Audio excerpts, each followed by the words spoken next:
अस्सलामुअलैकुम स्टूडेंट्स, बिस्मिल्लाहिर्रहमानिर्रहीम। स्टूडेंट्स, जैसे हमारे पास कंपाउंड है 3,4 डाइक्लोरो 4 इथाइल 5 मिथाइल हेप्टेन और हमने इसका स्ट्रक्चरल फार्मूला बनाना है।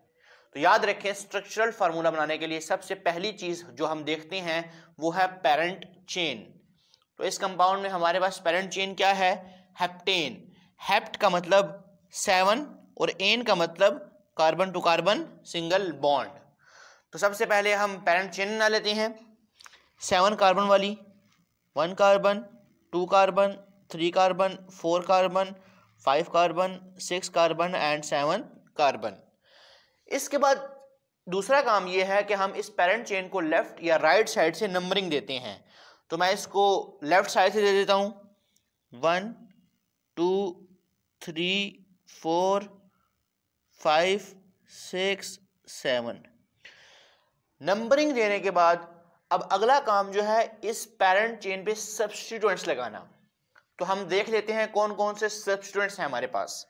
हमारे पास है 3,4 डाइक्लोरो, मतलब थर्ड और फोर्थ कार्बन पर 2 क्लोरो ग्रुप लगे हुए हैं। क्लोरो ग्रुप का मतलब होता है Cl नेगेटिव। ये क्या हो गया? क्लोरो। इसी तरह हमारे पास है 4 इथाइल। इथाइल क्या होता है? ऐसा अल्काइल जिसमें 2 कार्बन हो। जब हमारे पास 2 कार्बन वाला अल्काइल होता है तो वो हो जाता है C2H5 नेगेटिव, क्योंकि हमारे पास इथेन होता है C2H6। जब एक हाइड्रोजन निकल जाएगा तो पीछे बच जाएगा C2H5। इसी तरह हमारे पास 5th कार्बन पर लगा हुआ है मिथाइल।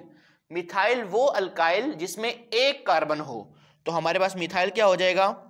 CH3 नेगेटिव, क्योंकि अगर CH4 हो जाए तो वो मीथेन हो जाता है, इसलिए हम एक हाइड्रोजन निकाल देते हैं तो वो पीछे क्या बच जाता है? मिथाइल।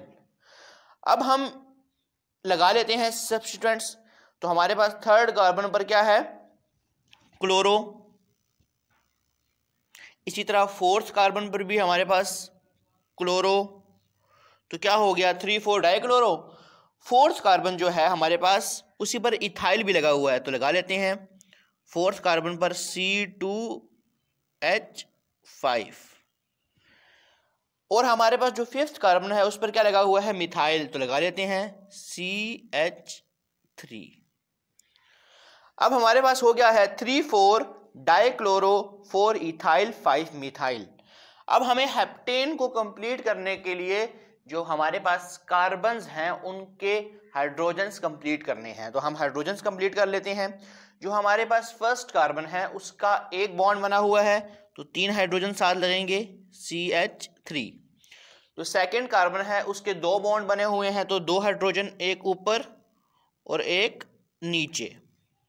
जो थर्ड कार्बन है उसके 3 बॉन्ड बने हुए हैं, तो 1 हाइड्रोजन। जो फोर्थ कार्बन है उसके 4 बॉन्ड पूरे हैं। जो 5th कार्बन है उसके 3 बॉन्ड बने हुए हैं, तो 1 हाइड्रोजन नीचे। जो 6 कार्बन है उसके भी 2 बॉन्ड बने हुए हैं, तो 1 हाइड्रोजन ऊपर और 1 हाइड्रोजन नीचे। जो 7th कार्बन है उसका 1 बॉन्ड बना हुआ है, तो उसके साथ कितने हाइड्रोजन आ जाएंगे? 3 हाइड्रोजन। तो ये हमारे पास क्या बन गया? 3,4 डाइक्लोरो 4 इथाइल 5 मिथाइल हेप्टेन।